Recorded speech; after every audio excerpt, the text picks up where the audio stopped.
And hope everyone has a good Friday here. Oh, knocking into the table. We're going to start it off. If you tuned in already, thanks. Appreciate it. If you haven't come yet, or if you're just watching the restream of everything, that's cool. Follow the channel. Appreciate it. Today is a day to unpack all that's gone on in the NFL this week. And apparently, according to updates still rolling through, things are still happening. Everyone's like trying to lock up players before free agency really kicks off on, I guess, Monday, right?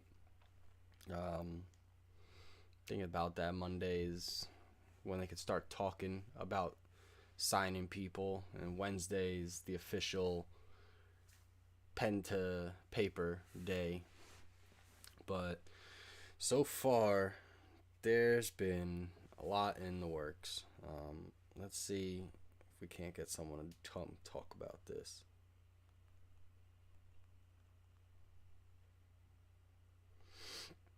But for me personally, as you can see, big news here is signing contract extension with Mike Williams. Big Mike Dubs, let's go. We're heading to the ship, boys. And then what was the surprising news yesterday? Khalil Mack trade with the Bears. That's fucking epic. Joey Bosa, Khalil Mack, get ready, Mahomes and Russell Wilson. Derek Carr, if you're still in Las Vegas, you should get ready too. But it's gonna be one hell of an off season coming up. Oh boy, we haven't even hit free agency market yet. Cannot wait. But yeah, there's a lot going on, a lot to unpack. It started off with, I guess, the Aaron Rodgers news, right? That came just. I had a feeling, Aaron Rodgers wasn't leaving Green Bay. Whoever thought he was leaving Green Bay, that wasn't happening. Massive contract though. My God, what was that? 200 million, 153 million guaranteed. That's like it's like 38.25 million a year, guaranteed to be the egomaniac that Aaron Rodgers is. But hey, whatever he wants to be, the guy's fucking talented. He knows how to throw a football. He knows how to play the game. Definitely, he's chasing after another Super Bowl. I mean, obviously, who isn't chasing after a Super Bowl? But a little surprised Green Bay went for it though, just given the fact that they like to get rid of their quarterbacks. But hey, Rodgers stayed in Green Bay, but with that massive contract, clearly they couldn't negotiate something out with Devontae Adams long term, so he caught a franchise tag. Saw that coming. Wherever Rodgers goes, Devontae Adams is going to try and piggyback on that, because why wouldn't you? One of the best quarterbacks to ever play the game. It gives you all the success of your whole career so far. Why wouldn't you follow him somewhere? I mean, that just gets you a couple more years with one of the greatest, kind of solidifies your way to the Hall of Fame as a receiver, because Devontae Adams, look at fantasy, he's going first round. He's definitely going first round. I mean, everyone likes to go running back. Who doesn't like to go running back? That's the craze. But Devontae Adams, not a bad second option. Not a bad option at all. But so Green Bay's all forward with that, the Rodgers Adams movement. But I almost kind of thought at some point Aaron Rodgers was going to come out and say, you know what, after thinking about this a little longer, I'm just going to call it quits, hang up the jersey, and look towards Jeopardy. Because within an hour after the news leaked of Aaron Rodgers signing his contract, boom, Russell Wilson traded to the Broncos. Everyone forgot about Aaron Rodgers completely. And knowing how Aaron Rodgers is, that hurt him. That hurt real deep. I'm not in the media anymore. I'm not the top story. It only lasted for an hour. Oh boy.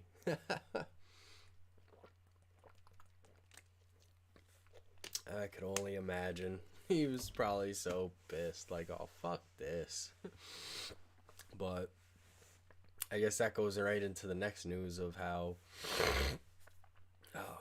excuse me, Russell Wilson traded to the Broncos. Oh my God. I want to say I saw him leaving the Seattle because I did, but at the same time, I more saw Seattle parting ways with Pete Carroll on that one. Just for the fact that he's got the such old school style of football, and it just hasn't been working in this new NFL. Russell Wilson doesn't have the protection that he used to have or needs to have. Um, yeah, he had DK Metcalf and the safety valve Tyler Lockett out there, so he could get Tyler Lockett the ball at any moment in time. Their connection was great, but I don't know. They just couldn't hold him down to it, and he wanted out. You know, he didn't want to leave Seattle, but that's just what he did. And whoopee, he went to the Broncos and came into the AFC West. Yay! That does not make the Chargers run to the top any easier by any stretch of the imagination. But hey, Russell Wilson's phenomenal. He's coming into young Jerry Jeudy. You got Cortland Sutton out there. He doesn't have Noah Fant anymore because he got traded to Seattle with Drew Lock. I'm sure he'll be okay without that tight end. I'm sure they'll get someone in there, and the defense is on point. They were just missing a quarterback, and they struck gold with Russell Wilson. Oh man, did they strike gold there? The AFC West clearly going to be top division in the NFL. There's no doubt about it. The talent across the board, not even just the quarterback talent. I mean, if you want to rank them, the way I see it, I would call Herbert on the top. I know Mahomes won the Super Bowl and all that, whatever. He's been fizzling. He's still great, but he's got his issues. The team's got their issues. Without Kelsey and Hill, he's got a bunch of like number threes out there, like Byron Pringle. I mean, yeah, he could catch the ball and do things, but not so consistently. Because if it was, people would draft him in fantasy a lot higher. Really, for the Chiefs, it's all about Kelsey and Hill. That's it. That's what they got. It's not a bad thing as to be what they got, but you know, Mecole Hardman. What else you got? Mecole Hardman, Byron Pringle, and then Demarcus Robinson. So it could get a little bit better of a receiving core, but they're coming into settling down. Really, they're not the Chiefs' kingdom. Thank God. Bolt up, Chargers Nation. Anyway, I digress. But yeah, so you got Herbert. I'd say is the number one quarterback in the AFC West. Then I'd say a close number two would be Russell Wilson, but not too close because he is getting older. But at the same time, is Russell Wilson not like one of the most accurate quarterbacks in the NFL? You just give him a little bit more time in that pocket, and he'll put that ball wherever. I mean, there's really no arguing that fact. He's Russell Wilson. And then I would put Patrick Mahomes at number three. Because the guy's clearly fucking talented. But he likes to do his sidearm throws and his little no-look passes. And yeah, they're great. They work. They're flashy for ESPN highlights. But come on, man. You're looking left and throwing right all the time. You're going to get picked off. And that started happening this year. And they keep running that way, they're going to be on a spiral. Because if he can't throw the ball to Kelsey, and then he just has to throw it up for Tyreek to get to it, and if he's doing that, that's just asking for an interception unless Tyreek Hill's all the way stretched down the field and he could get the ball to him. So those are his real two options. I mean, he's got Clyde Edwards-Helaire in the backfield, but Mahomes doesn't really dump that ball off. So he's really looking for his Travis Kelce across the middle, because who's going to stop Travis Kelce, honestly? And then at the end, you got Derek Carr and the Raiders. If Derek Carr stays there, I would imagine he's gonna, but there's been rumblings about someone making a trade to get him. I forget who, but Derek Carr could be out of Las Vegas. It's possible. But that AFC West, that's the division. That is the division. But yeah, piggybacking off of Russell Wilson leaving Seattle, they released Bobby Wagner. That's huge. I don't know what's going on in Seattle. They're dumpster fire sale, whatever you want to call it. They got one hell of a rebuild. And with Pete Carroll's age, I wouldn't be surprised if they decide to let him go, or they hire some new assistant coaches that they plan on hiring as the head coach next season, and Pete Carroll's just gonna ease them into it, like he's really gonna rebuild the team at this age. Like, you're not rebuilding it off of Drew Lock either. That's not happening. He's just gonna be their bridge, and the way Russell Wilson got creamed out there, forget it. Drew Lock is screwed. They're gonna have to bench him halfway through the season. I don't know what they were thinking with that trade, but they did it. It happened. I know what's the saying? They're saying that Russell Wilson and there's one other quarterback. Oh, Carson Wentz. They're both going to be facing off against the teams that traded them away this year. And Russell Wilson's actually going to be playing for a team that he lost to in the Super Bowl, or won't beat. Did they beat the Broncos? No, they lost because Peyton Manning, right? I think that's how it went. Can anyone confirm or deny these allegations I just made?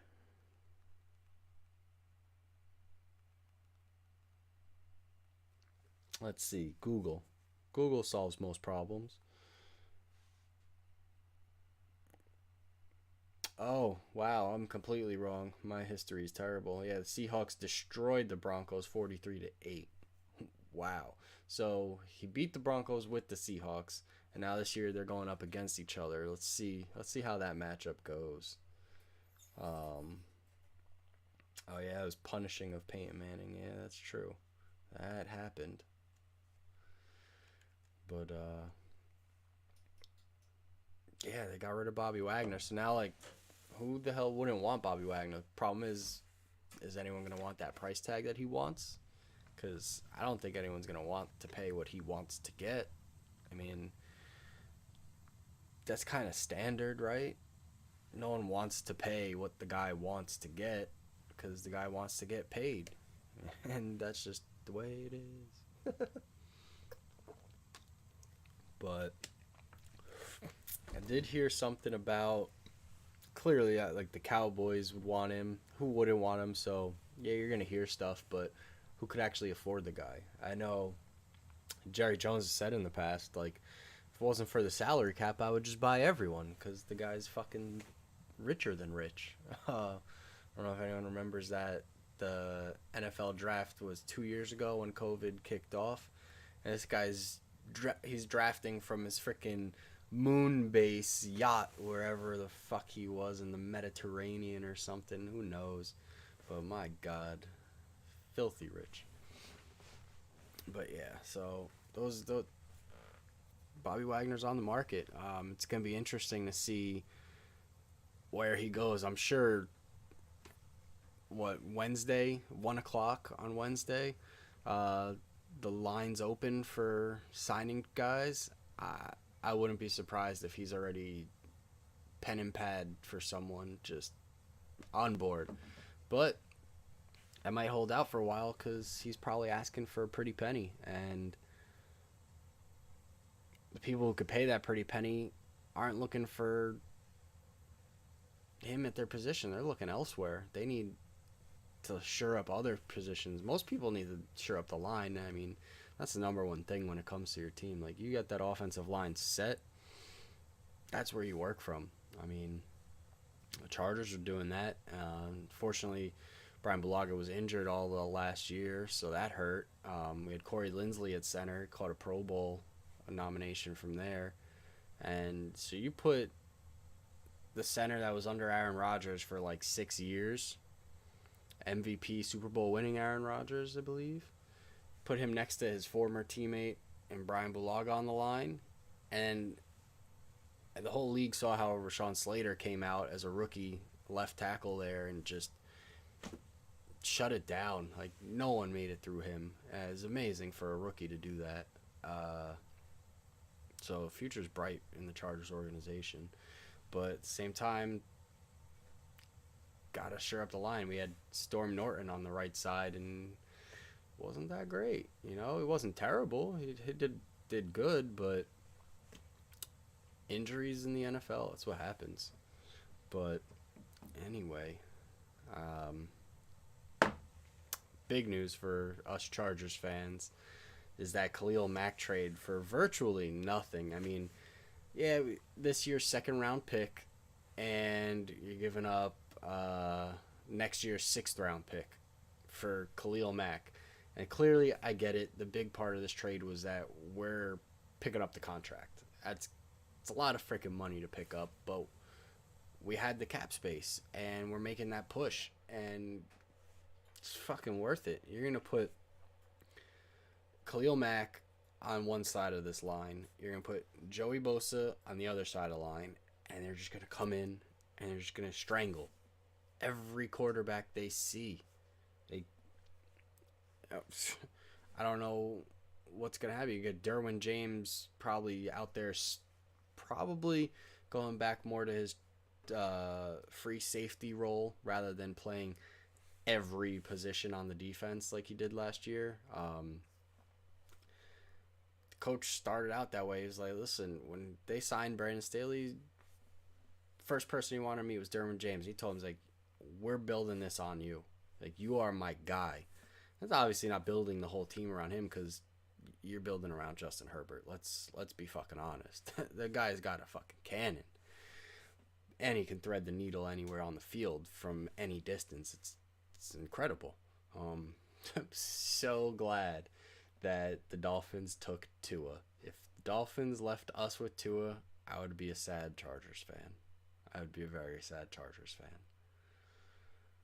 But let's see if we can see it. They didn't. And, it's my dad's birthday. He gave me this for Christmas. It's wonderful. Little J Herb pop vinyl. Look at this. Look at this fantastic thing. Yeah. But, yeah, so Chargers are making a push. I think they're following those footsteps that the Rams laid out in a sense, where they're looking to sell out to win it all right now.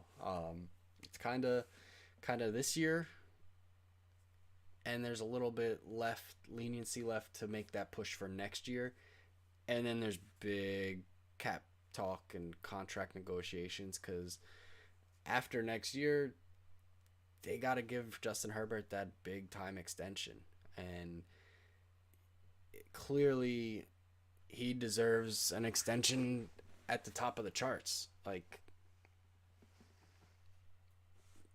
if all these other quarterbacks are getting paid that much, why wouldn't Justin Herbert have to get paid that much? I don't see him leaving the Chargers over money. That I don't see, but I definitely see him getting his money. And the Chargers know this. They're Tom Telesco at GM. He's not dumb. He knows what he's doing out there. They're gonna have to make some interesting choices down the line. I'm sure.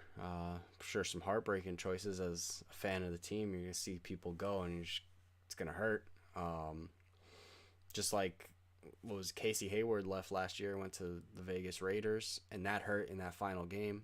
But we didn't not make the playoffs because of the Raiders game. We lost other games too. Those all one more game turned into a win, and we're in the playoffs. We don't lose to Houston, the dumpster fire that they were this past year. We're in the playoffs. We should have won that game. We didn't. Every game's different. I think we had COVID player issues that week, and that's just how the dominoes fell. Is what it is. But he got this defense. I know, was it Kaiser White? Loaded up the tackles this year. But I think he just became a free agent, so it's going to be interesting to see if we get to re-sign him or not. I know the energy of the team, everyone wants to come back, but we'll see how it goes. No one knows. But also,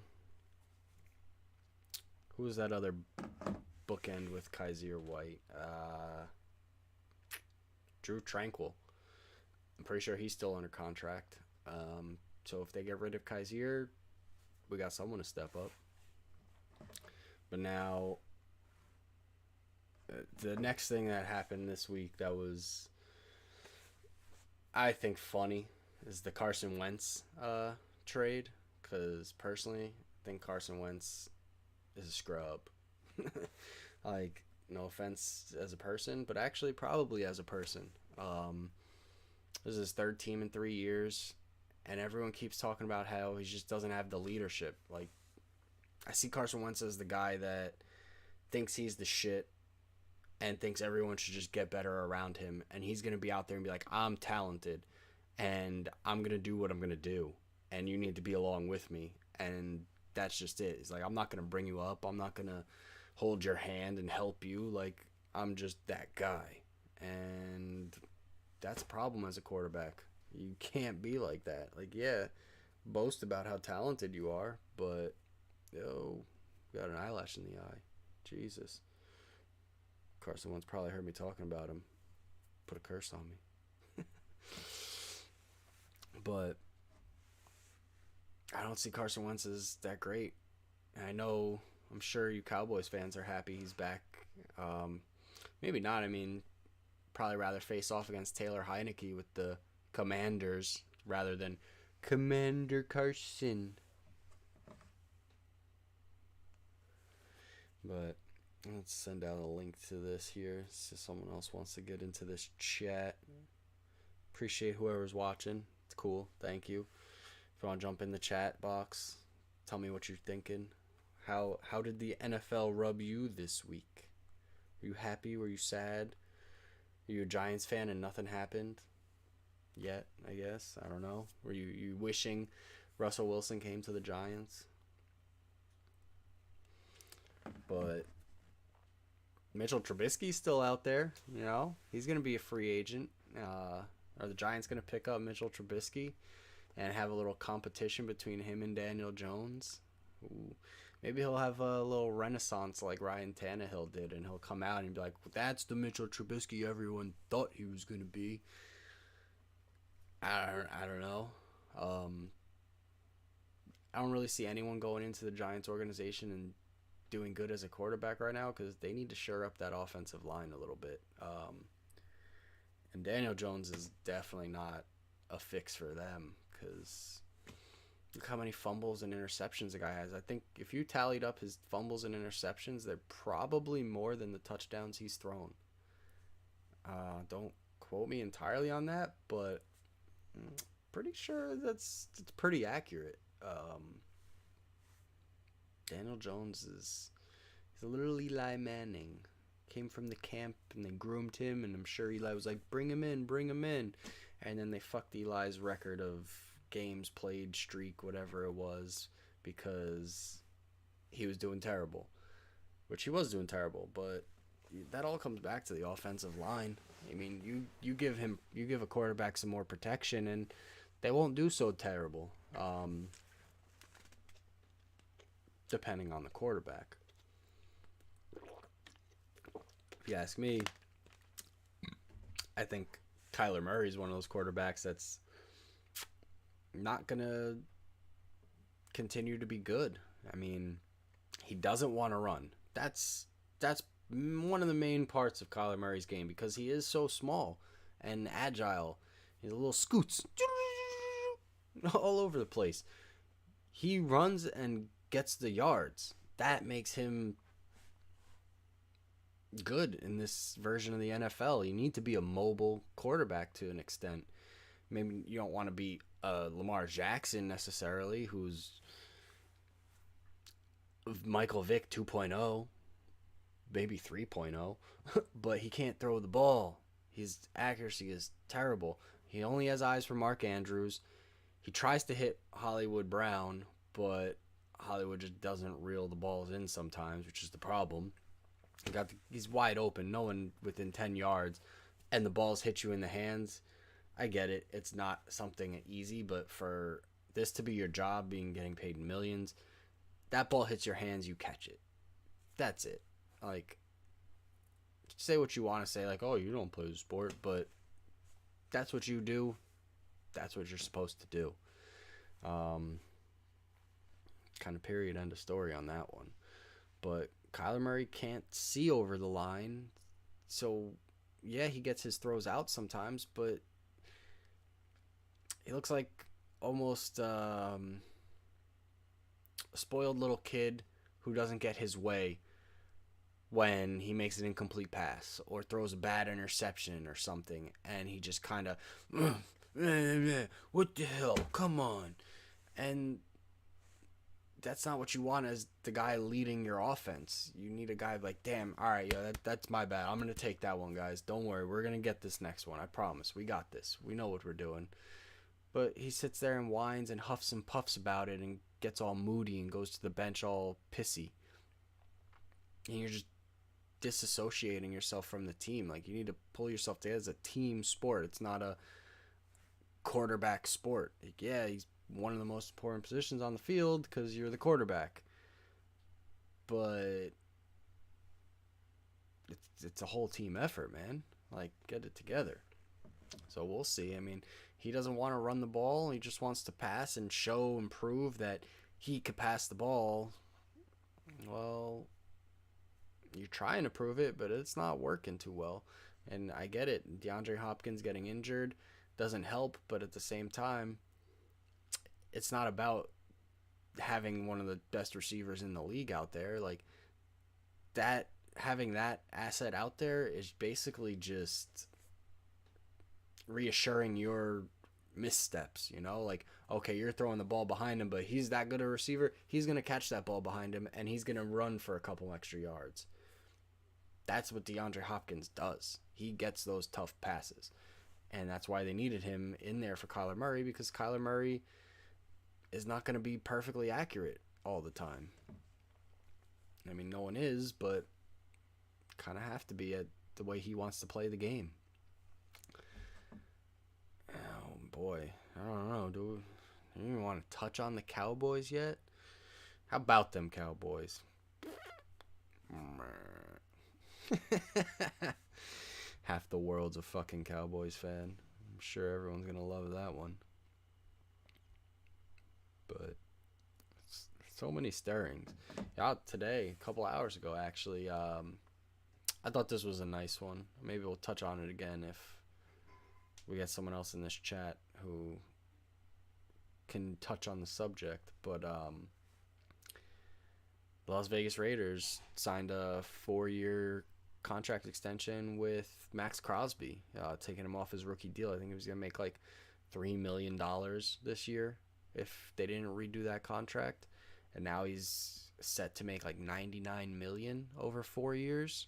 I think like 50 of it's guaranteed, maybe. I don't know. Let me see if we can pull that up. Yeah. Yeah, $53 million guaranteed to Max Crosby. Excuse me. And that's massive. And what I thought's really cool about that one that they did for him is, yeah, obviously he deserves it. Great player. They got him in to sign that contract on his 2-year sober anniversary. So good for that guy. Claps for Max Crosby. Doing good things for yourself. But that was really cool of the organization. That's nice when you got an organization who can do such nice things for their players and cares and really looks into their lives. Like, hey, listen, that's his day. Let's get him in on this day. Have him sign that contract. I'm sure is a wonderful day for the guy. Good for him. Good. I want to say good for the Raiders, but we have to face him twice a year, so not so much, right? That's okay. We could hold him off. We could do this. We're going for it. We're going to the ship, baby. We're gonna get that ring. But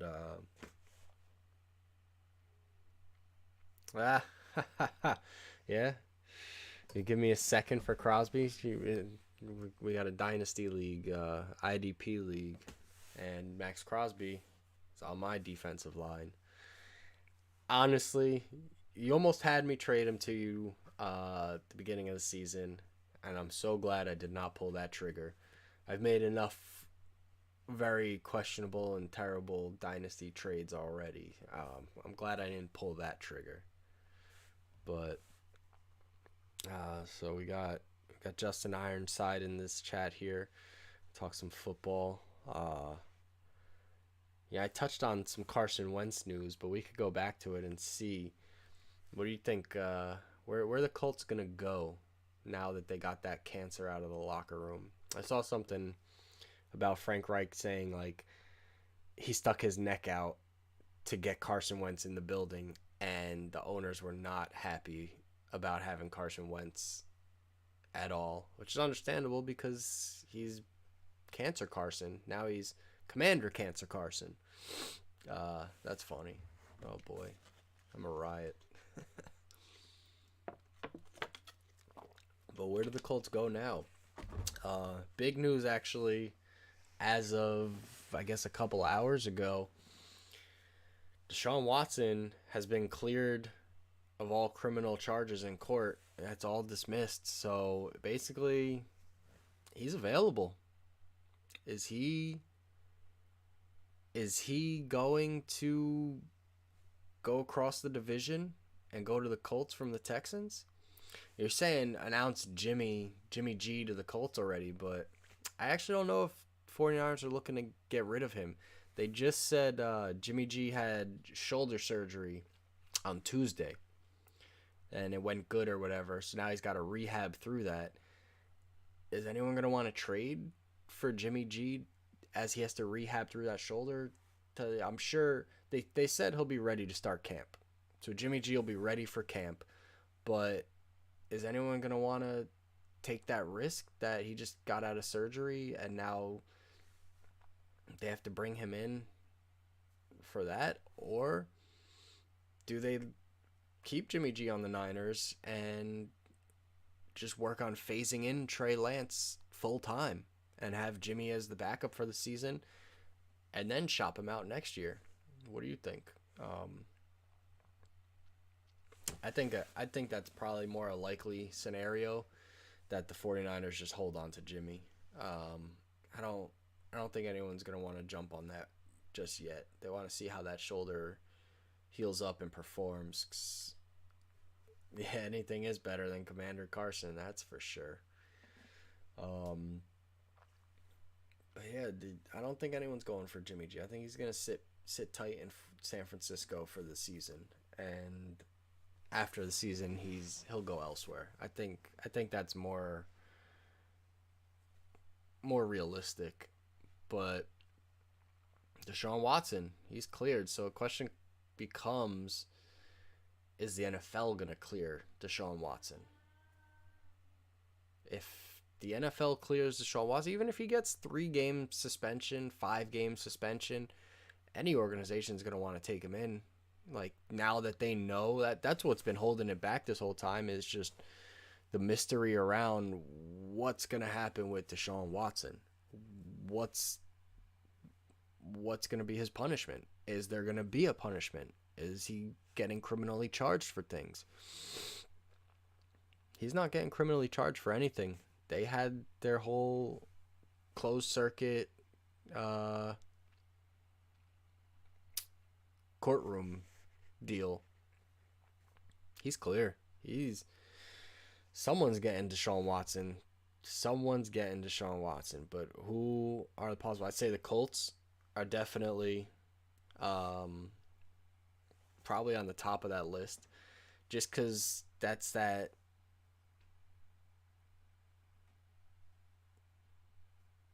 Ooh, yeah. Well, I know that I'm gonna be talking ahead of the chat a little bit. There's a little bit of a delay. Sorry for that. Nothing I could do about it. But I'll try not to get too far ahead of the subject.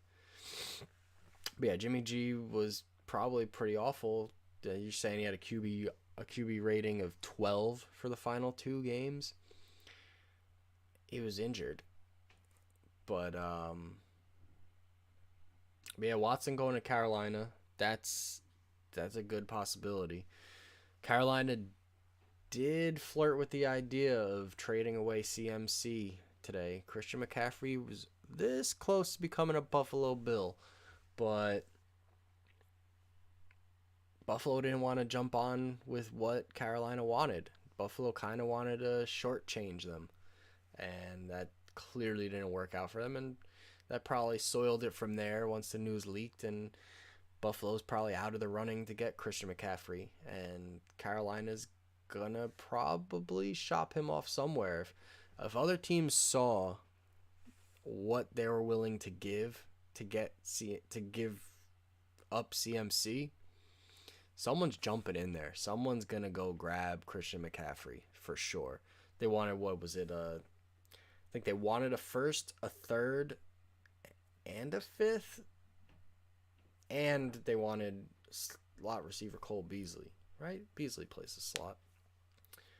So those 3 picks are big. Like, I could see a first and a third and then just throw in Beasley. But I think the Bills wanted to give more of like a third and a fifth in Beasley. They didn't want to give up that first round pick.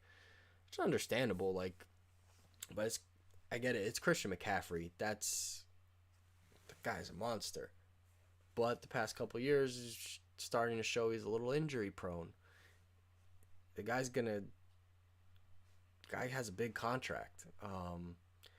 Who wants to pay a big contract for a guy that's just getting injured the past couple of years? Like, that's the scary thing for the teams. So, but if Deshaun Watson goes to Carolina, what? Oh my God. Oh my goodness gracious. They'll be decent. I mean, Sam Darnold backing up Deshaun Watson. He'll never see a football field again. I feel bad for him, but the Jets ruined him. Ever since he saw those ghosts and that broadcasted live on TV, whoop, no more Sam Darnold. But yeah, actually, that could be. Texans could trade away Sam Darnold and CMC to get Watson. I'm sure there would be a draft pick involved in that too.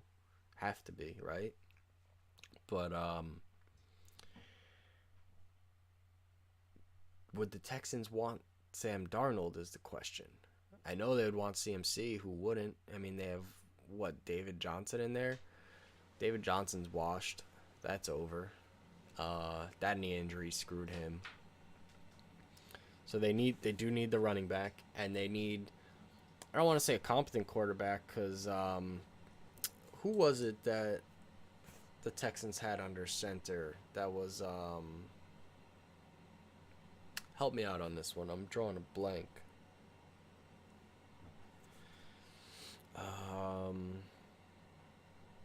Yeah, I'm going to have to Google this one.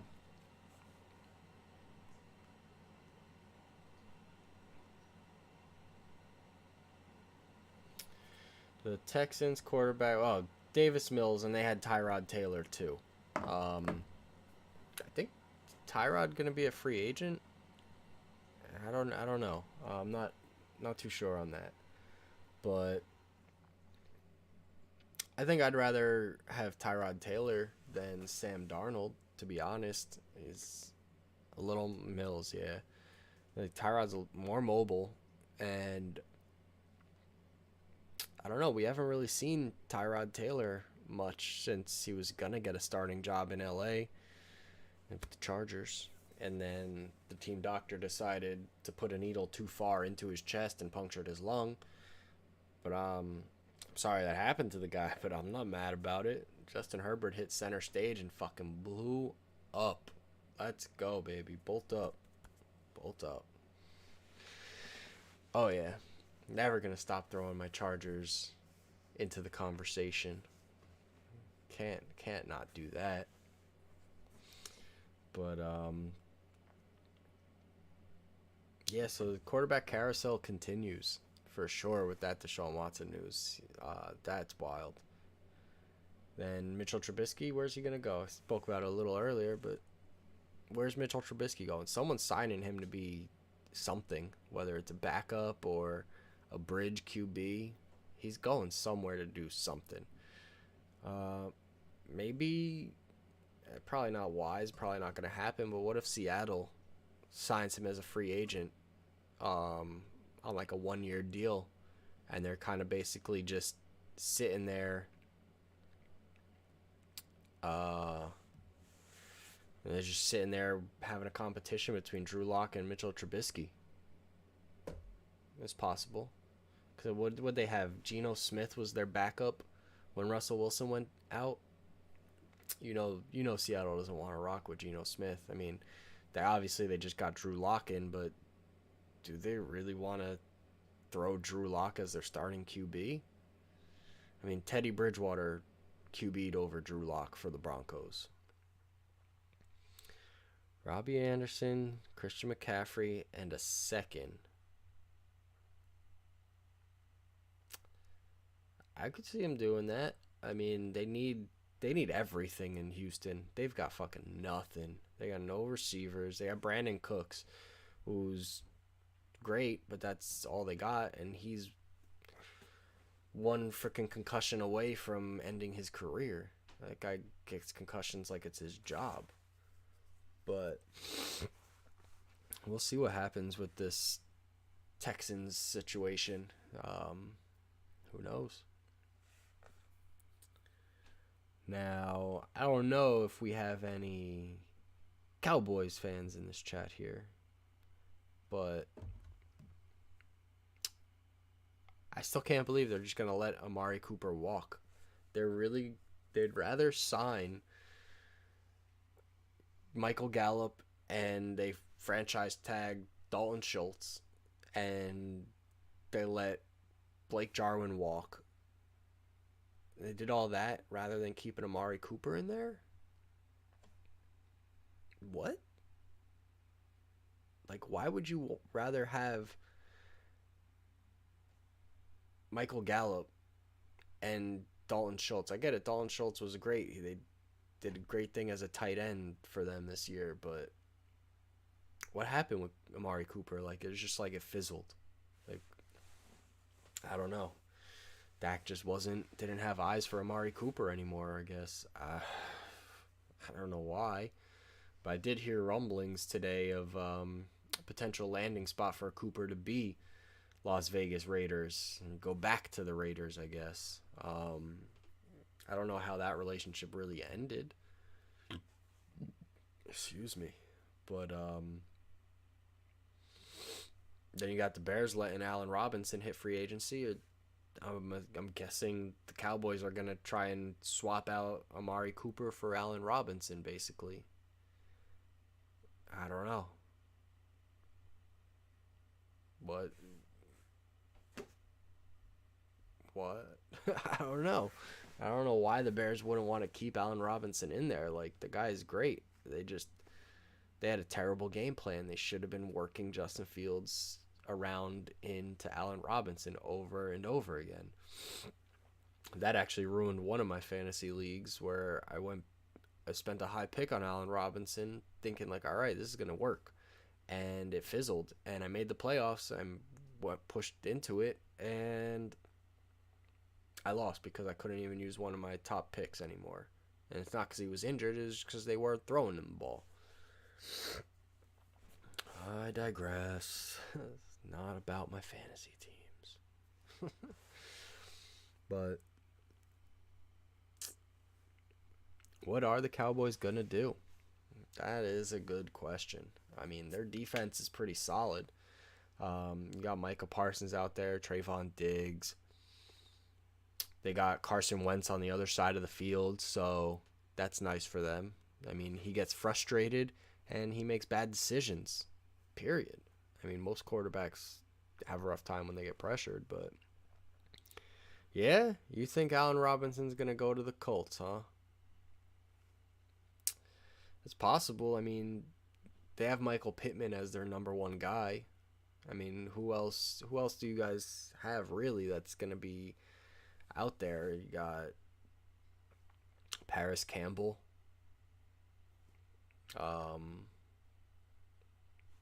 T.Y. Hilton's gone. Is he gone? Is T.Y. Hilton going to be gone? Is he done? What's the word on T.Y.? I mean, he didn't really help too much. I think would he catch one touchdown this season? So, I mean, Colts have Jonathan Taylor and an amazing offensive line and defense too. So they need to do something with quarterback. That's for sure. They need to bring in a real winner at quarterback.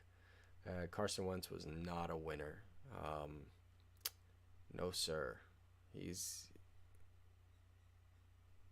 a talented player, but he's not a leader for a team to go places. And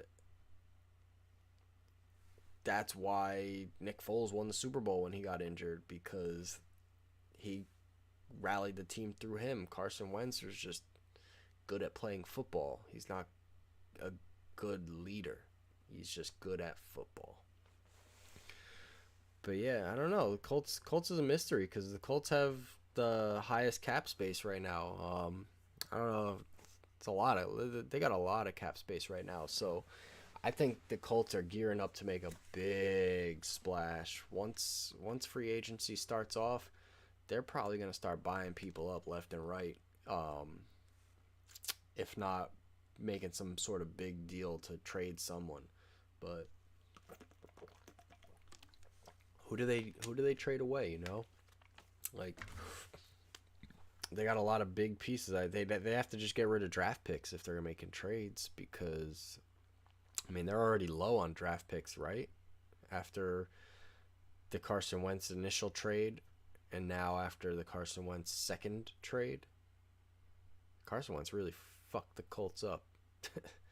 Sorry to say, but that really got you guys. But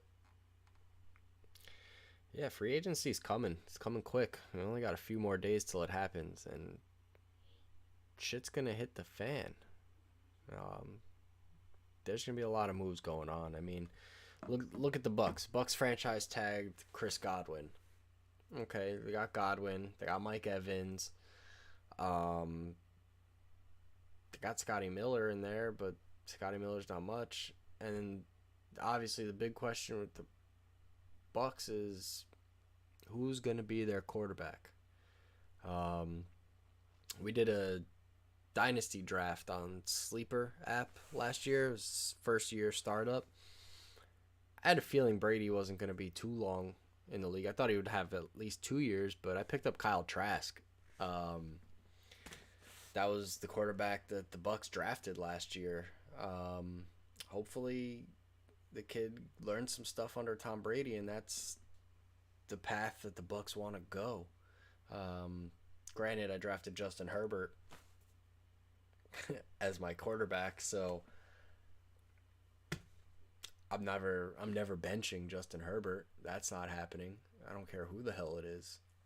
But I do need to have someone on deck as a backup for the bye week, or say Herbert gets injured. Knock on wood, that never happens. But I think I have Jared Goffel on my roster because there were no other quarterbacks left. I don't want to throw him in.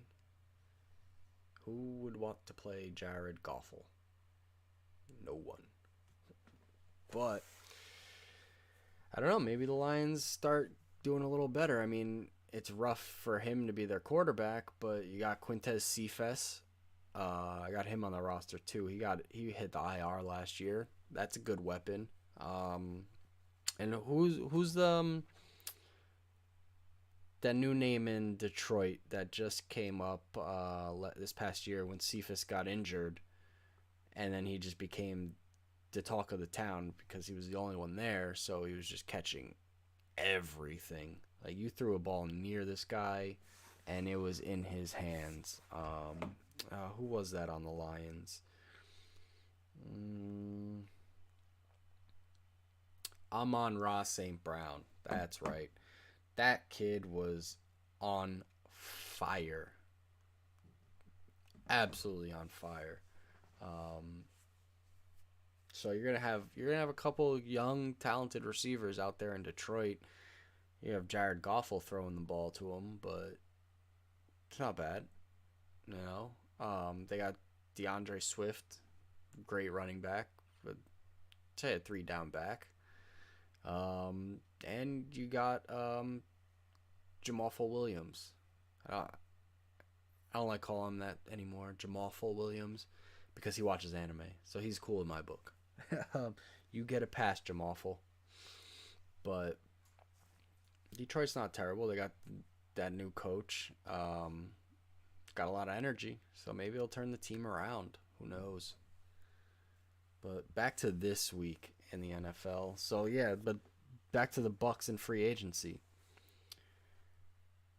Jensen hits free agency. I know he got injured right there at the end of the Bucs run in the playoffs, but Jensen's a free agent. Godwin's under franchise tag.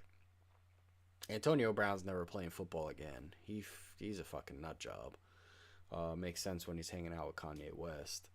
But playoff Lenny, he's going to be a free agent. So what do the Bucs do? Gronk's a free agent. Is Gronk going to retire? Or is Gronk going to play somewhere else without Tom Brady? I mean, I could easily see why he would only want to come back to play with Tom Brady. But now that he's back, does he want to play still? I mean, Gronk doesn't want to get injured, and does he really want to trust someone else besides Tom Brady throwing him that ball? Because no one's going to know how to throw to Gronk like Tom Brady to make sure he's out of danger and not in harm of getting like a serious hit that's going to give him another back injury and cost him the season and lots of pain, right? I mean, it's just the truth of the matter. Like, look at Big Ben. Big Ben was so terrible this past year, throwing to his receivers in danger, like putting them in bad positions to catch the ball and just get hit, like not good spots. But he was just forcing the ball. He had nothing left in the tank. The Steelers organization, like the whole team, was just looking terrible. Juju's a free agent now too. Where's Juju going? I see the Steelers letting Juju walk. Unless no one wants to pick up Juju and they just offer him pennies on the dollar. Like, listen, you're not getting picked up by anyone. So it's either make no money or continue to play for us and we'll give you this money. I think that's it. Oh, give me one second. Gotta answer a phone call. Hello. Okay, cool. Coming. Thanks. Sorry, had to answer a phone call. Dinner delivery.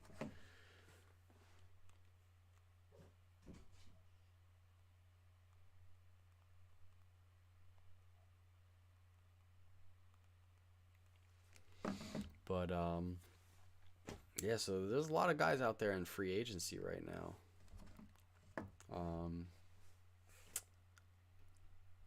But yeah, like the Steelers, they're not looking too good right now. Who's there? Who's going to be the Steelers quarterback? That's another spot. It's another open spot, right? I know they're not going to try to go forward with Mason Rudolph. That's not. We saw how that worked out. Getting helmets swung at him and shit. No. Nope. But yeah. So the Bucks. I mean, they won a Super Bowl and they gave a run, and that's it. Tom Brady left. Everything went to crap.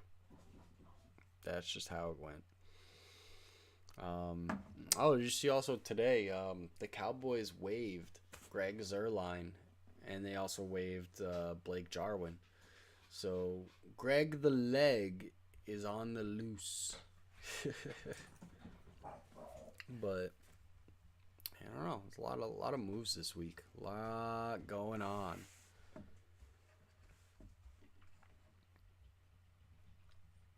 It's gonna be interesting. I can't wait for this draft. It's like we're only in March, but it's always football season.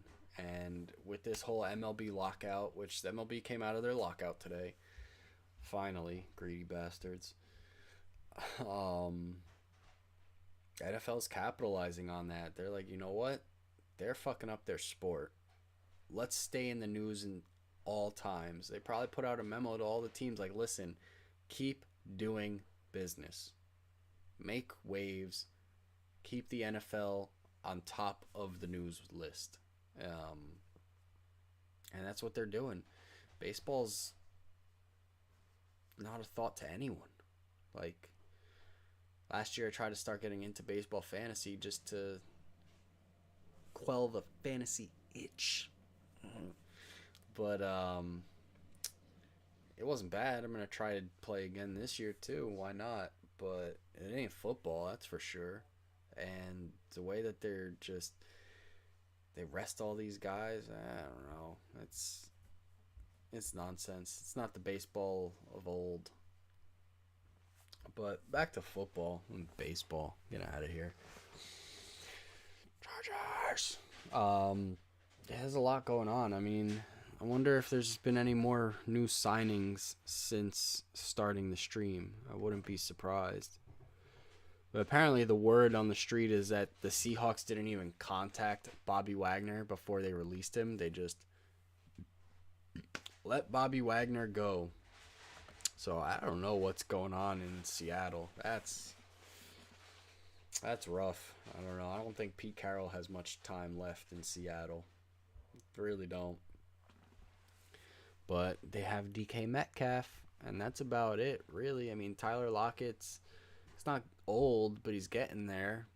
And then you got Chris Carson, and Rashad Penny's going to be a free agent. Rashad Penny was supposed to be the solution for the Chris Carson, I guess. But both of them continually just get injured. I guess it's just the running style. They're just little bowling balls. But their running backs, they're just getting injured. They're still trying to run that beast mode, Marshawn Lynch offense and just pound it up the middle. But that ain't working anymore. This is a whole different NFL. But now, who else is up in this NFL news? Like, look at that. Up 21 minutes ago. Wait, is that like right now? No. That just happened? Yeah, that just happened. So, the Giants confirmed that Blake Martinez agreed to take a pay cut to stay with the team, reducing his $8.4 million salary and $14 million cap number.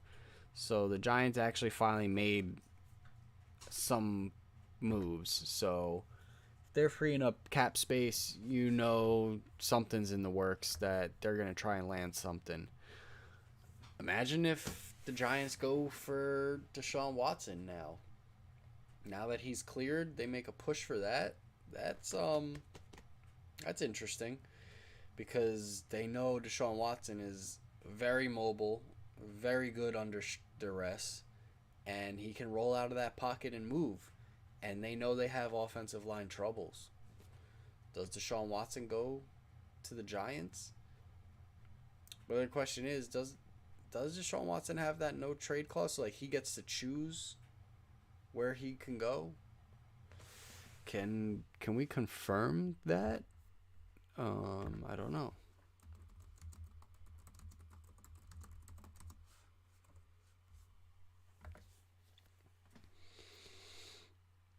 Okay. Yeah, Deshaun Watson's got that no trade clause. So that's up to Deshaun Watson where he wants to go, to be honest. So teams on the table for Deshaun Watson could be Carolina. It's not terrible, but I don't think he'd want to go there if they are getting rid of CMC for him. If that's the deal, I don't know. New York Giants, I could see it as a possibility as long as he knows that they're going to shore up that line for him because he'll have Saquon's Barkley right there with him, right? Um, what's their receivers? I mean, they got Kenny Galladay, so he knows he has an alpha receiver out there, even if the guy's injured and probably on his way 1 foot out the door at this point. Like, he got his contract, he got paid, and then he did crap and he stayed injured.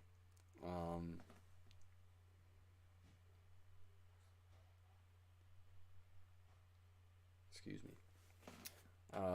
What else? They got Sterling Shepard. They got Kadarius Toney now too. So there are a couple weapons out there in New York. That could be enticing for Deshaun Watson, knowing he's got a strong running back and he's got a couple talented receivers there to hold him down. There's a good chance Deshaun Watson ends up in New York. It's possible. Looking at it now, there's a shot. Where else could Deshaun Watson really land? I mean, you got Carolina, New York now, Indy. We're Tampa Bay, but with Tampa Bay falling apart, I don't know if he'd want to go to Tampa Bay. Who else? I mean, there's always been the talks of Miami, but I don't think he's gonna make it into Miami. They got to figure out what the hell they're gonna do with Tua. That was bad. But Will Fuller's gonna be out. He's not gonna be there. Not like he played anyway. So you got Waddle and Devontae Parker. They franchise tagged Mike Gesicki this week, so he's in there. I think they franchise tagged a running back too. Salvin Ahmed. I think they franchise tagged him. But what other teams would be out there? I mean, Seahawks, yeah, but they just made that deal with Drew Lock, so they're probably not going to make a trade for Deshaun Watson. I don't know. Who else is out there thirsting for a quarterback? I know the Lions, they just got Goffel. They're probably going to try to salvage whatever they can with him, so that's not going to happen. The Bears just got Justin Fields. 49ers have Trey Lance and Jimmy G in there. AFC West is pretty well taken care of in the quarterback department. I don't think anyone's going to question that. Only Derek Carr is an option, but I don't think the Raiders are going to get rid of Derek Carr. I don't know, though, because I feel like maybe they brought John Gruden. Maybe that was it. They liked Derek Carr so much that they brought Gruden in because they wanted to work with Carr, and so maybe that's what it is. They want to work with Carr, so he's not going anywhere. Arizona's got Kyler Murray. Jacksonville's got Trevor Lawrence. Buffalo's Josh Allen. The Jets have Zach Wilson. They're not going to be trying to move away from him. Nor would Deshaun Watson want to go to the Jets. Both New York teams are just god awful right now, but I don't think anyone with a no trade clause would choose to go to the Jets over the Giants at this point. Although I do think Robert Saleh, I like his attitude. I like the energy he gives off. I think he'll start working to turn the Jets organization around a little bit. I feel like I say this every couple years for the Jets, that they're starting to look good and then they just go to shit. It is what it is. Who else is out there that could be looking for a quarterback? Is really Minnesota, but they got Kirk Cousins. They got the rapport between Cousins and Justin Jefferson and Adam Thielen, and so I don't think Cousins is moving. Commanders got Carson. Dallas obviously has Dak. The Rams got Stafford. He won the Super Bowl, obviously. Chiefs, blah, blah, blah. So, yeah, I don't know. I think the candidates for Watson are pretty slim to none at this point. Like, I don't think he really wants to go to any of the teams that are looking to take him. But that's it. That's where he's got to go somewhere because he ain't playing for the Texans. And you got to go somewhere. That's just it. Everyone's loaded up, so pick your poison, bro. That's really what it comes down to. I don't know what else. What other rumblings happened in the NFL this week? I'm still waiting for that picture on the Chargers Instagram of Khalil Mack signing that contract. Boy, let's go. That Chargers defense is going to be out of control. The pressures on the quarterbacks between Joey Bosa and Khalil Mack, I said it earlier, but I'll say it more. It's just going to be incredible. You have Derwin James coming in free safety. I know they moved him around the field all season, and I'm assuming because now Brandon Staley's kind of got the team all bought in on what's going to happen, what we're going to do. He doesn't have to have Derwin James playing all these roles on the defense. He could kind of consolidate from doing 5 jobs to probably doing like 3 jobs and focusing more on these aspects because we got this guy over here doing that, and we got this guy over here doing this now. Calvin Ridley. Oh, and the Falcons. Yeah, what are they going to do with Matt Ryan? Deshaun Watson isn't going to go to the Falcons now that, like you said, Calvin Ridley's suspension for losing his 4-leg parlay. Betting 1,500 going to cost you $11 million, and at least a full season of playing. He's out. So I don't want to downplay it. Whatever it was, his mental health issues. So he left the field and was away from the team. And then he ended up betting on games, including on Falcons games, and got caught doing it. It's like, reveal to the public what's going on, dude. Like, what is the matter? Because you just leave the field to not play, but then you're over here just gambling. Like, does the guy have some sort of a gambling problem? He's betting $1,500 on things. Like, that doesn't sound like a big gambling problem, but maybe he's just blowing all his money, and $1,500, he thought it was like a sure lock. I'm going to put $1,500 on this, and I'm gonna win 7 million, 11 million, whatever the case may be, and just got caught doing it. I don't know. Let Pete Rose in the Hall of Fame. um. Anyway, that's another sport. That's a whole nother topic. Pete Rose did not think the commissioner was gonna go and die after he signed that deal for a lifetime ban. Um, but Pete Rose definitely deserves to be in the Hall of Fame. So does Barry Bonds. If anyone in MLB ever sees this video, let fucking Barry Bonds in the Hall of Fame. Who cares if he did steroids? Half the guys you got in there now did steroids. Whatever. Let them all take it and hit home runs every day. Fuck. Anyway. But, yeah, I mean, are the Falcons going to move on from Matty Ice? I don't know. That's a possibility. I really don't know. It wouldn't be a terrible place for Deshaun Watson. I mean, with Calvin Ridley out, that's one less weapon that he would like. But I think Russell Gage is also going to be a free agent this year. So the Falcons are definitely going to want to shore up a contract with him now that Ridley's gone.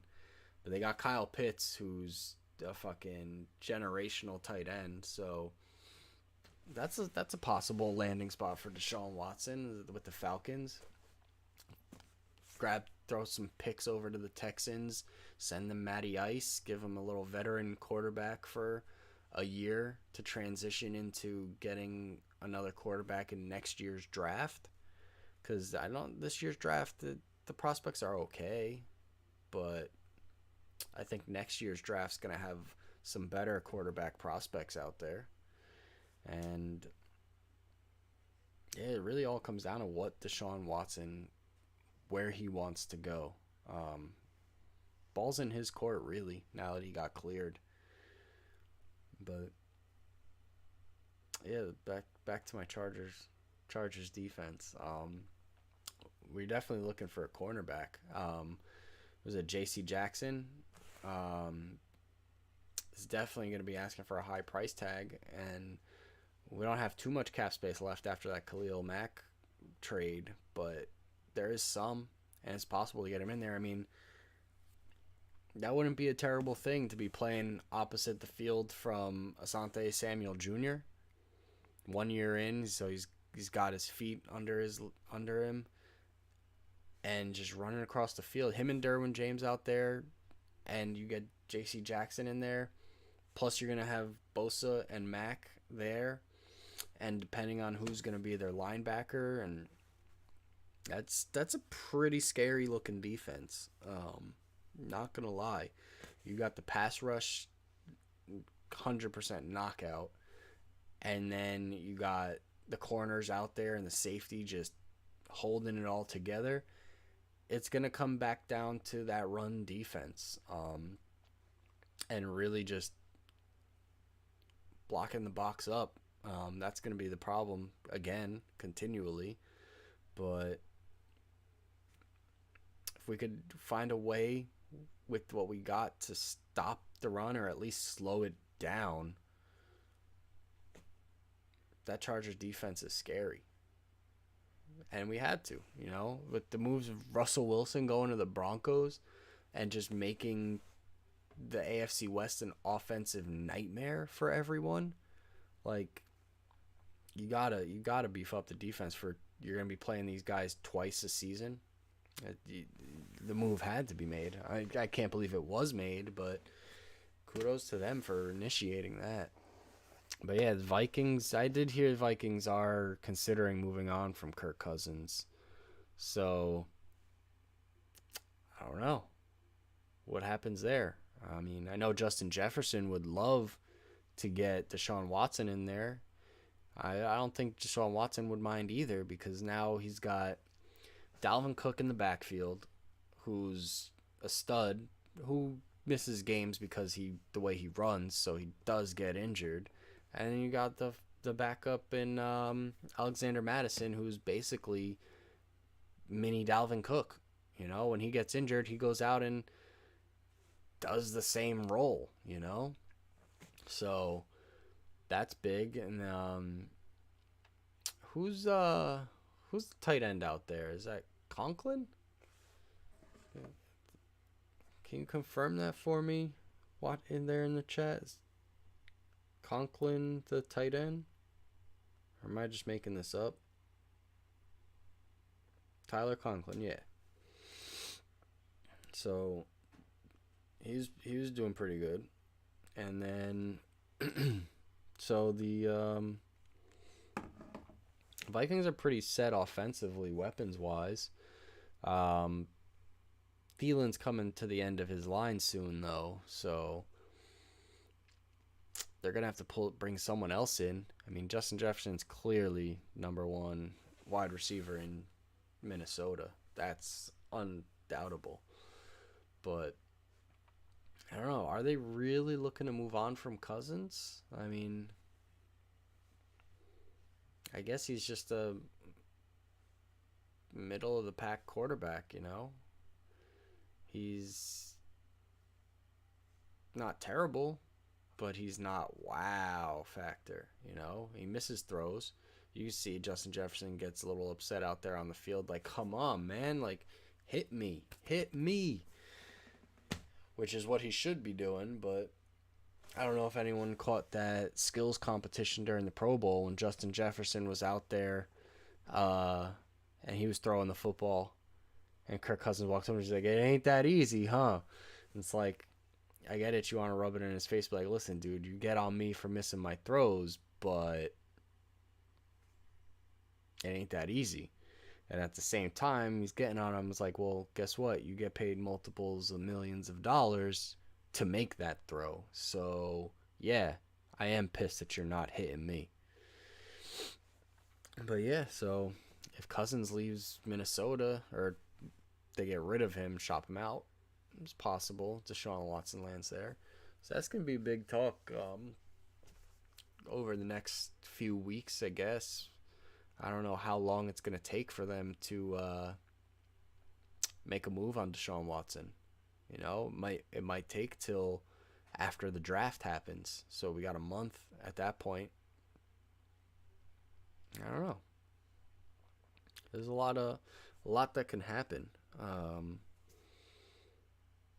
lot still to come. Let's go reload the internet and see any new things have happened. I mean, it's only been a couple minutes, but a couple minutes is all it takes, really.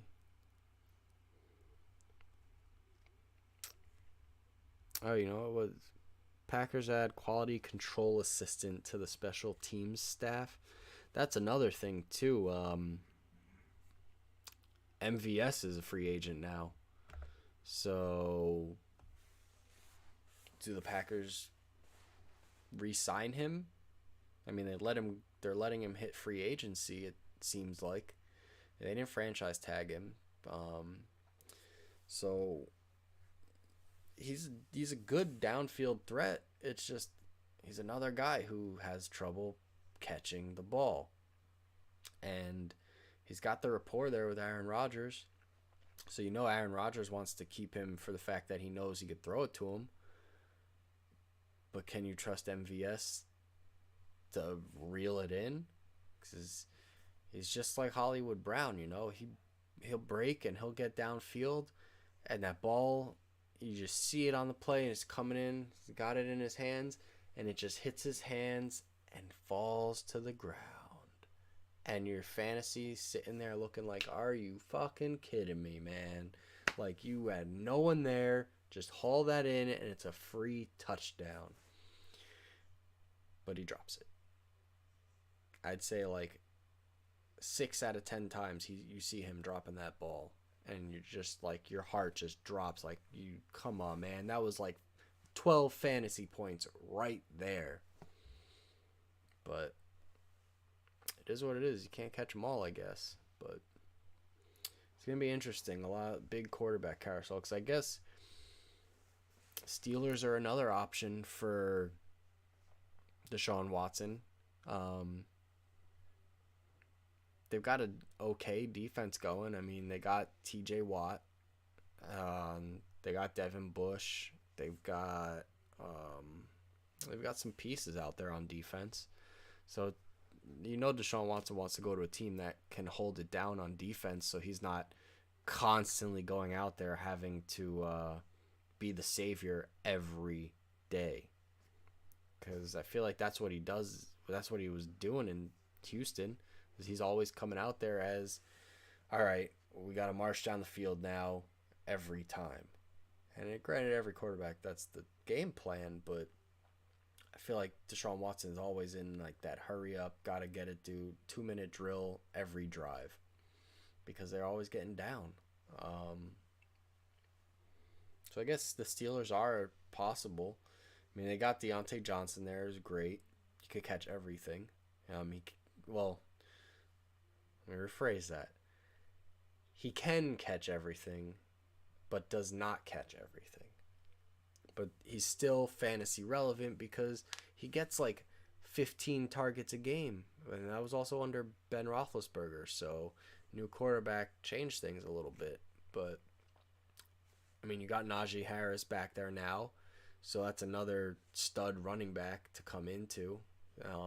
So Deshaun Watson is definitely going to want to go somewhere that has the potential to have an established run game. Because he knows he does not want everything to be on his shoulders every time. And, yeah, I mean, so for the most part, anywhere that he's going to be going has the potential there. But also, it's going to be, what's going to be the payment to get Deshaun Watson? Are you giving up players? I know, like, if Carolina has to give up CMC to land Deshaun Watson, would Deshaun Watson even want to go to Carolina? Because now he doesn't have CMC, so what's his weapons? DJ Moore, Robbie Anderson? That's it? Deshaun Watson doesn't want to go to that. So whatever that package ends up being for him, it's not involving a running back. He wants to have a strong run game behind him. So that way Deshaun Watson isn't just having to do the running himself. He's the quarterback. He's not the running back. It's like, yeah, he's very mobile and slippery, but that's when he gets injured, is when you're running out of the pocket, making these Lamar Jackson type plays. It's a miracle that guy hasn't like broken his body yet. The way he runs, I don't know how he slips through people. That's fucking crazy. Lamar's wild. But he can't throw the ball, and that's a problem. At least he loves throwing it to Mark Andrews, who I picked up on the Dynasty squad. So that's strong right there. There's another thing. I did terrible in my Dynasty leagues this year. Absolutely terrible. But just looking at the guys lined up, it was all for the future of the Dynasty. Let me get the crown. I'm going to be wearing the crown in these Dynasties for a few years. I know you won them, both of them this year, Justin. But I'd like you to come deliver that crown to me. Both of them. Taking it home. And you're lucky I made that trade and gave you Jonathan Taylor. You fucking jerk. I kind of wish I had that one back. That one hurt. Jonathan Taylor is a monster. But I traded him before the breakout happened. The Colts, they just weren't treating him the way they should have been treating him that whole time. And you, as a Colts fan, know it. They just had him sitting back there using Marlon Mack and who's that other running back that they had in Indy? Oh man, I'm drawing blanks today. But anyway, yeah, now that Jonathan Taylor's on the scene, forget it. That's all she wrote. Jonathan Taylor is the Colts' weapon. So yeah, that's another team with a possible landing spot for Deshaun Watson. Like, I know it's in division and all, but I know Watson wouldn't mind, because then he gets to rub it in the Texans' face twice this season. Like, yeah, I'm here, and I'm going to destroy you guys. This is what you get. And but if they're gonna make a trade, like Houston's at the mercy of Deshaun Watson, really. They have to make a trade. So wherever, or Naheem Hines, that's his name. But wherever Deshaun Watson wants to go, Houston has to play ball. And it just comes down to the deal that they make, because if they're going to make a deal with the Colts to put Deshaun Watson out there, they're not just taking draft picks. They're taking like DeForest Buckner. They're taking Darius Leonard. Like if they're trading with that division rival to give away Deshaun Watson and know for the next 6 years to come they're probably going to lose to the Colts every time, they're taking their money's worth on that one. They're getting back a lot. So that's probably a place that Deshaun Watson won't land, on the fact that all the division rivalry going on there. Houston's not going to want to play ball, or the Colts aren't going to want to play ball really, because they're going to have to give up a lot of capital for that. And is it really worth it to get rid of all that stuff to get Deshaun Watson in the house? Is it? I don't know. I mean, that gives you a franchise quarterback for sure. But at what price? You know? Your defense would have to suffer, I guess. Maybe they get rid of like Paris Campbell and some draft picks. And I guess someone off the defense too. But Deshaun Watson's a big ticket item now. Now that he's clear of everything, everyone wants a piece. So they're really just going to be fielding offers and be like, all right, send me your offer and we're going to see what goes on. And they're just going to get offers from fucking everyone across the league who's in need of a quarterback, or even people who aren't necessarily in a need for a quarterback, but they just want to shoot their shot, you know? So they're just going to come in and see what's the game like. And who knows? Maybe they luck out. So Houston's going to be feeling all these offers and going to see like, all right, well, Carolina's offering this. You got the Giants offering that. Indy, they're offering this. Blah, blah, blah. Atlanta's offering that. And be like, all right, so I got this on the table. How can you make a better offer? And if you can't, all right, good doing business with someone else. That's what it'll come down to. But got a lot of moving parts this week in the NFL. It's pretty eventful off season so far. I like it. The excitement level is up, but there's a long way to go till the season. So we're coming up to the middle of March here, and in April is the draft. So a lot of buzz this past week. Everyone doing big moves, and so throughout this weekend, I would imagine a lot of people are just going to be sealing up their contracts with guys that they didn't franchise tag, but who they also don't want to hit free agency because they don't want to lose them. And then come Wednesday, it's just going to be mayhem of things happening, free agents getting signed places. Because the way everything's moving so far this offseason, I would imagine that a lot of teams are going to be keeping the media train rolling. I think that's the NFL's plan, is just keep the hype train going. And it's working so far. So over the next, I'd say, week to 2 weeks, be a lot of free agent signings. A lot of the big ones are going to come first, and then little ones will trickle away down the line. And then you'll have, we'll hit April, and it's all just going to shift over to draft talk and who's going where, what's the mock, what's it going to be, who needs what positions at that point. And it's going to be big. So then that's going to happen, and then we're going to be running into May, and you're going to kind of catch a little bit of a lull going on in football world. And then come June, you're going to be getting the OTAs and all the rookies from the draft coming in, and all the guys who want to really make a push, they're going to be in there too. Like people like Aaron Rodgers, he doesn't go to the OTAs because he's too egotistical and he doesn't need that. Which I get it. He's fucking Aaron Rodgers. He's great. But I mean, you want to go there to get acclimated with the rookies, help them out, and get them ready to fucking go. So that way everyone on the team is ready for this run. But at the same time, Green Bay hasn't really helped out Rodgers in the draft lately.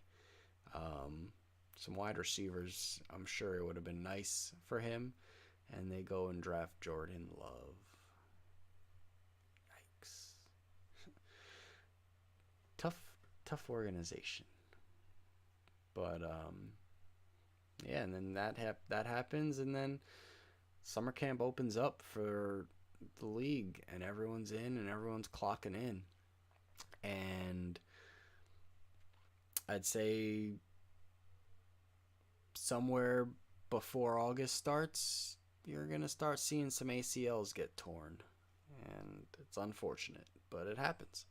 So hopefully not. Hopefully none of my Chargers, knock on wood, and hopefully no one that I draft in fantasy. But that's why I draft late. But we're definitely going to be live streaming some drafts this year. That's going to be fun. Oh, that's going to be hectic. Definitely going to do a bunch of best ball live streams. But when we get to the leagues, Justin, it's coming up on the live stream. It's a good thing it's going to be on a little bit of a delay on the stream too. So that way you don't see me sitting here talking to myself like, oh, okay, well, he took this person, so I'm going to go this way, and I'm going to need to get this and that. So we'll be all right with the delay, thankfully. I'm going to need it. But, oh, it's going to be a fun football season coming up. Can't wait. But, I don't know. I don't really have much left to go on off of what happened this week. It's been eventful so far. There's definitely more to come. But is there anything else you got on the agenda that you can shoot out there that happened in football this week? I don't really got much left. Jonathan Taylor is the first draft pick. Yeah, I could definitely not have to make an argument for Jonathan Taylor to be the first pick overall in just about every fantasy draft this year. If we want to get to fantasy talk, then where's Derrick Henry go? Yeah, I wouldn't consider Cooper Kupp a first overall pick. I could see him in the first round, like as a 9 or 10 spot, and that's only because he's going to be going on the turn. So you want to grab him and then grab a running back right after him. If you go 0 RB, then that's bold. I guess you're going Cooper Kupp and Devontae Adams. If you could possibly swing that, that'd be big. That's a big wide receiver room right there. If you could pull off Devontae Adams and Cooper Kupp in the first round, I think it's tough, but I think it's very possible to do it. But where's Derrick Henry go? You know, after that foot surgery. I mean, I'm sure he's still in the first round, but where is he? I mean, you're going Jonathan Taylor number 1 overall. Are you going CMC second? I wouldn't. I kind of want to stay away from CMC. But at the same time, it all comes down to the injury. It's like you're drafting to know, like, is a guy going to get injured or not? And you can't draft like that. People are going to get injured. But now, if he doesn't get injured and you don't go CMC 1 or 2 overall, you just gave someone in the league gold. And what are you taking instead of that? You're taking Dalvin Cook, who's also going to probably get injured at some point. Yeah, like you're staying away from CMC and Derrick Henry, especially in any sort of PPR league. Derrick Henry doesn't catch the ball. I mean, he makes up for it with all the fucking stiff arm runs and touchdowns he can get, but you're really hurting yourself without the pass catching. Austin Eckler's definitely in the first round consideration. I probably wouldn't take him in the top 4. That's my guy. I love Eckler. I got him. I got him in the dynasty. I got Zeke in my dynasty. I got Kamara, all in the same team. But now Kamara's going to have a suspension coming up. So you're not taking him that high because he's going to be out for a few games. Zeke, I feel like Zeke's still got a season or two of eating cereal ahead of him. But at the same time, it's just, he's not the Zeke of old, So you don't want to take Zeke 4 overall. So like, really, where do you go? Like, it's at the point where I think this year a lot of receivers are going to go in the first round over running backs. I mean, are you going to take Saquon? Saquon's an injury-prone guy at this point. Do you take him in the top 4? Probably not. I would take Devontae Adams before him, I think. That's the thing. Everyone wants to go running back. But I want to go winning points. I don't care what position you are, as long as you're giving me those points on a weekly basis. I don't care. I don't care what position you're at. You're winning my week to week fantasy matchups. That's all that counts for me. So what do you do? What other running backs are going to be up at the top of the chart? Is Najee Harris going to be up in the conversation? I don't know. Who's going to be those guys, Like, I don't know.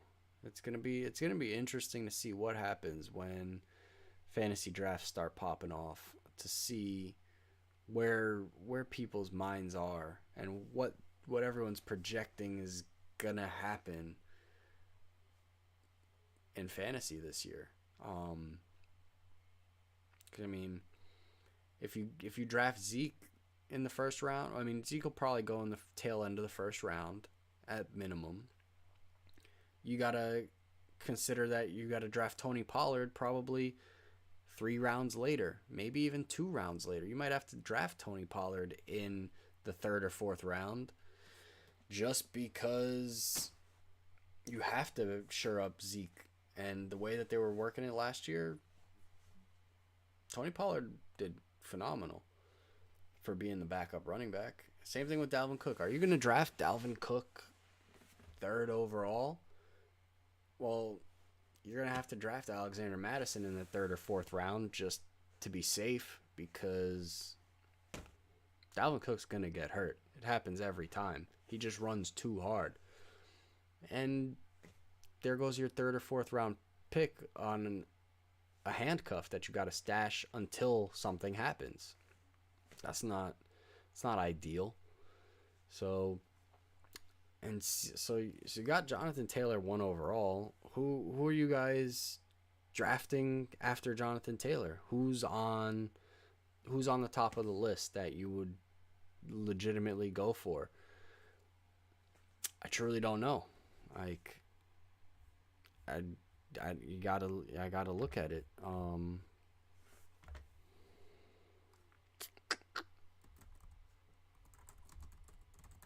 Let's see. Let's pull something up here. So let's pull up Fantasy Pros website here and see what they got the rankings at right now.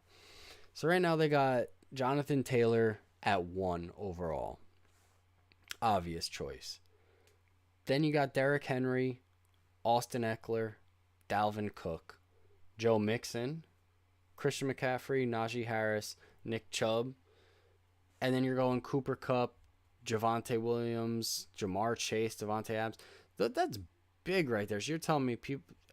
I get it. Cooper Kupp was phenomenal this past year, but I'm thinking I'm sticking Devontae Adams over Cooper Kupp, just because like it's Aaron Rodgers throwing to Devontae Adams. It's gonna be big. I don't know if Cooper Kupp's gonna. I mean, I think it every time. Is Cooper Kupp gonna hold up all this production? And he keeps holding it up. So why would I not go with Cooper Kupp? But personally, I trust in Aaron Rodgers' arm to Devontae Adams over Matt Stafford to Cooper Kupp. Like, yeah, they won the Super Bowl, but that team's about to fall apart. OBJ's free agent. Is Aaron Donald coming back? I mean, there's a lot of question marks around the Rams coming into this season. Who's going to be there? Like, who can they afford to pay? Excuse me. So with all that happening, who's going to be the distraction for Cooper Kupp so that way Stafford could get him the ball consistently to make him the number one wide receiver, But I mean, Austin Eckler up there in the top 4. They got him going number 3 overall, and Alvin Kamara, they've got him all the way down at 14, which makes sense because he's got a suspension coming. But I haven't even seen Zeke on this list. Where is Ezekiel Elliott? Yeah. Antonio Gibson's up there, but he's got his foot injuries. Oh, this must be overall rankings or something. Well, no, it can't be overall rankings. They have Ezekiel Elliott listed down at number 29 overall. So you're telling me he's going almost in the 3rd to the 4th round? That's crazy. J.K. Dobbins up ahead of him. DeAndre Swift. So there's Deebo Samuel. I don't know. What do you think about Deebo? Deebo's interesting choice. I highly doubt he gets dual position eligibility, even though the way they play Deebo, he should. He's a running back half of the time, but he's a wide receiver. Now the question becomes, do the 49ers stick with Trey Lance and still run Deebo out as that running back? Because they drafted Trey Sermon, although I don't think they really like him too much. They have Elijah Mitchell, who was a stud. I know that's the way they want to go. So what? Deebo's up in that conversation there. Deebo's right there with Cooper Kupp and Devontae Adams, in my opinion. I think he's one of those top receivers that should be there. And you still got DK Metcalf and Justin Jefferson, obviously Jamar Chase. So I don't know. Normally you always double up running back picks 1 and 2, but I think this year's going to be a wide receiver year. Just based on last year's performances, you kind of got to go that way, right? I mean, why not? You're chasing points. You're not chasing to fill your roster. It's like, I get it. You want the guaranteed touches. This guy is the number 1 running back in the system, so you want to go with Austin Eckler because he is their more or less 3-down back who catches passes. So that's a PPR dream. That's the guy you want to go with. But at the rate that Jamar Chase produces, you want him too. I mean, the way Cooper Kupp gets the ball, do you go Cooper Kupp over Austin Eckler? I don't know. Would you? Tell me. I don't know. I'm tempted to. I mean, personally, probably not, just because Chargers fan. So I'm going to be a homer on that one and pick Austin Eckler every 9 times out of 10. But I don't know. Where do you rank all these running backs that are just like at this point. You know, you got all these stud wide receivers coming in, and the running backs are kind of moving elsewhere. Like Jonathan Taylor's clearly number one, but then who do you rank after Jonathan Taylor? Like Jonathan Taylor's the new CMC basically, because do you rank CMC number two after all the injuries and everything? Is that the route you go? And then Dalvin Cook to follow, or Austin Eckler, Derrick Henry, Joe Mixon. I keep getting burned by Joe Mixon when I take him. Like, I draft him early, and he doesn't produce like the rest of the guys produce. Then you got Antonio Gibson, you got Zeke, you got Kamara. I mean, there's still a lot of talent, but a lot of guys are just got their issues, whether it's Zeke being injured and not being injured, but he's fucking hurt. You know, he's out there playing injured, and you could see it. His yards per carry is down. He's not explosive like he used to be. He's worn down. You know, they wore this man down. So he was smart to do his little holdout and get his paycheck, because he probably knew, he's like, listen, I'm not going to be up at the top anymore, so I need to get this paycheck while I can. And Zeke worked it. You know, he played Jerry Jones in the Cowboys organization like a flute. But James Conner's another one. I can't see drafting James Conner in that first or second round. Well, definitely not the first round, but I'd be more comfortable drafting James Conner in like the third or fourth round, because he put up insane points this year, but that touchdown regression has to hit. It's all based on those touchdowns that he got. Like, let's see. So he had a 3.7 average yards per carry, I guess that is. So what's let's pull this up here. So last year he had 200 rush attempts for 752 yards. It's 3.7 yards on average. Like, it's not a lot going on there. And he had 15 fucking touchdowns. That's where all his value came, was from the touchdowns. You take those touchdowns away, he's crap. You know? Like, he's not someone you want on your roster, fantasy-wise. I mean, he had 37 catches on 39 targets for 375 yards. So he barely broke 1,000 yards overall. You don't take that guy in the second or third round. Like, you sit back on him. The touchdown regression's got to come. Like, it's inevitable. But, and you also got like Josh Jacobs up there too. Forgot about him. Where's he go? I think this draft might be the shift in quarterback heavy drafts for fantasy football. It's possible. What do you guys think? Just by looking at the talent that's out there, it's become so ingrained in our nature at this point that you just go running back. So you lock up your running backs. But what happens when CMC's your running back, and then you have to handcuff Chuba Hubbard, who does clearly not produce like CMC does? Was it worth it to go running back when you could have gone with the number one wide receiver? You could have gone Cooper Kupp or Devontae Adams, Jamar Chase, Justin Jefferson instead of him, and then came back and got a running back or even another one of those wide receivers. I don't have a problem with it, to be honest.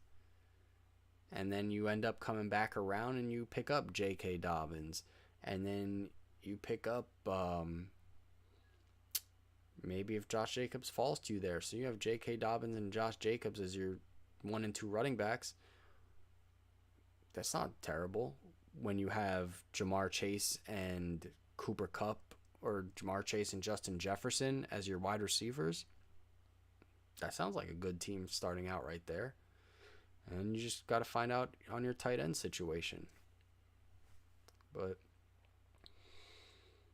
I don't know. It's going to be interesting going forward to see how drafts are going to play out for fantasy football. I can't wait. I'm too hyped for it. It's like you want to draft already, but there's nothing to draft about. I'm not that much of a diehard. There's people out there in the industry of fantasy sports that are like doing best ball drafts and stuff now. It's like, how do you even do that before the actual NFL draft has fucking happened? Like, you don't know where people are going to go. Like, how are you going to do a best ball draft before you knew where Najee Harris went to the Steelers? Like, what? Like, how do you do a best ball draft or any sort of draft before you know Jamar Chase lands on the Bengals and fucking goes off? Like, you can't make those calls so early. So we're just going to see how everyone starts ranking things and where everything lands and where the hype train, what station the hype train pulls into, you know? Who's it? But I don't know, I think we're coming to the end here. I don't really got much else to go off of. I'm sure I probably do, but it's just going to be rambling. You got anything else you want to throw out there, you want to touch on, talk about? We could do it. I don't mind. But if not, other than that, probably going to call the stream a wrap at this point. I mean, we hit on all those crazy subjects. You got Aaron Rodgers signing a deal, probably contemplated retirement when he was only the headline for 45 minutes when Russell Wilson ends up getting traded to the Broncos, which was a huge splash right there. That blew the week wide open. And then you had the Chargers re-sign Mike Williams, which was big. He said he re-signed more so because of Justin Herbert. He knew how special Justin Herbert is, and that if it's not for his talent, he doesn't stay. Justin Herbert.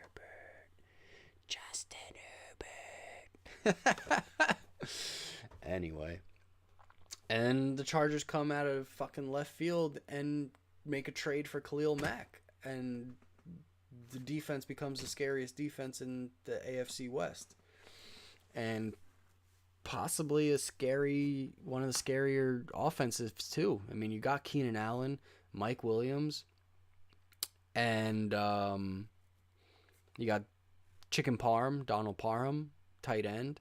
I don't know if they'll be bringing Jared Cook back, but Parham had that scary hit, but he'll be back, and he knows the system at this point. And you got Jalen Guyton out there, and Austin Eckler, and so the Chargers have a solid offense moving forward. But oh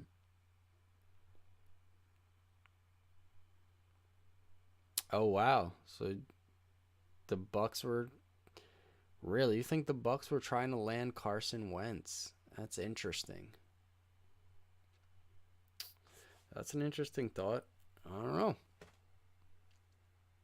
I haven't heard any news on that, but maybe it'll pop out. I mean, you're saying it's an unknown team kept upping the offer. Were they just baiting it just to fuck with people and make someone overpay for it? And meanwhile, they're gonna try to land Deshaun Watson. Who knows? Could be the Bucs. I don't know. Would Bruce Arians want to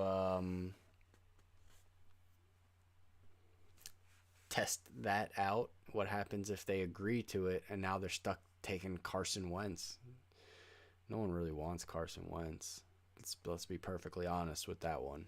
Who the fuck wants Carson Wentz? Really? I don't know what the Commanders were thinking. First of all, I don't know what anyone was thinking naming the fucking Washington football team, the Commanders. They might as well just stuck with the Washington football team. What do you think on that? Because I think the Commanders blows as a name. If anything, they should have gone with the Washington Sentinels from the replacements. That's what they should have done. They would have caught my respect for that one. But the Commanders, really? That's what they went with? Whatever. Not my football team.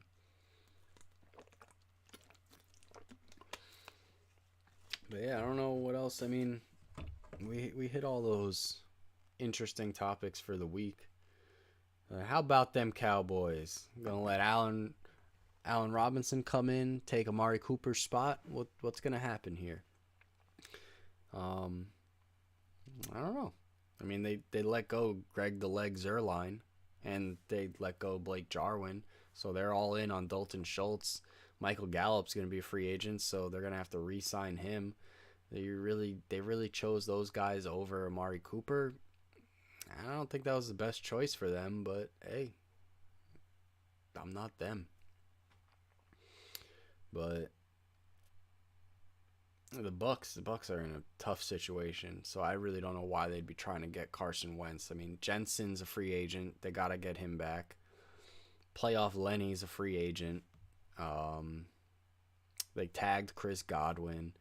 You got Mike Evans, Scotty Miller. I don't know. We'll see what the Bucks do, but I think the Bucks are just going to go back down. I even saw at another point, what are the Saints going to do? I mean, Jameis Winston's a free agent. I think they'd probably better benefit from bringing Jameis back rather than having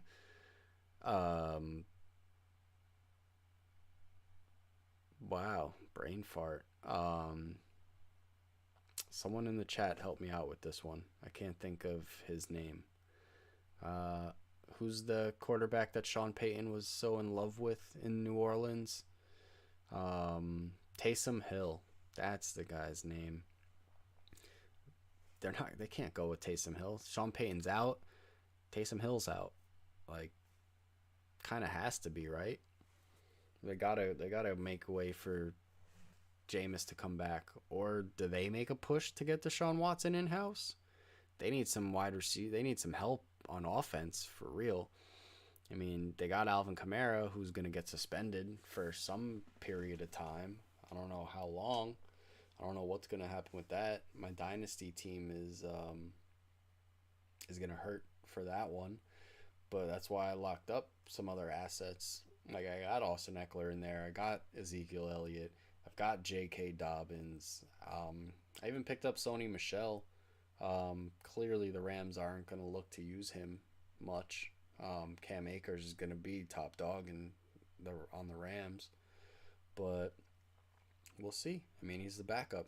What happens when Cam Akers re-injures his foot? And what happens when Darrell Henderson gets hurt again, too? Sony Michel's going to come in and conquer. But yeah, I don't know. There's a lot of stirrings going on, a lot of interesting things.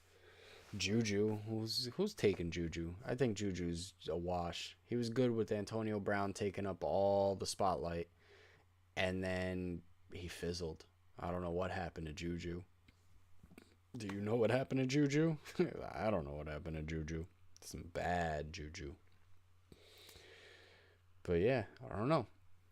Kind of hit all this week's subjects. Talked a little fantasy. Appreciate everyone tuning in. Got anything to say, jump in the chat. Let me know. And if not, I mean, I'm kind of washed out of topics to hit on at this point. You can always go back, rewatch the stream, see what went down. Drop a comment. Go check out the YouTube page. Also, drop a comment there. Follow the channel on Twitch. Subscribe on YouTube. Help the guy out. Trying to get these followers up so I can unlock a little more. I don't know what it is, like things to do with Twitch. The like VIP chat things that they allow you to do. eventually you get higher followers and stuff, you could upload videos, so that would be nice. So if you're checking the stream out, follow it, please. Appreciate it. Other than that, I don't really got much else. You guys got something you want to talk about other than that? I think we covered some ground today. It was a good chat, good talk. Very nice. But appreciate everyone for joining in. Really do. Hop in the chat next time. Make a conversation. Push it forward. And that's about it. Thanks for tuning in. And we'll see you next time. Have a good night, everybody.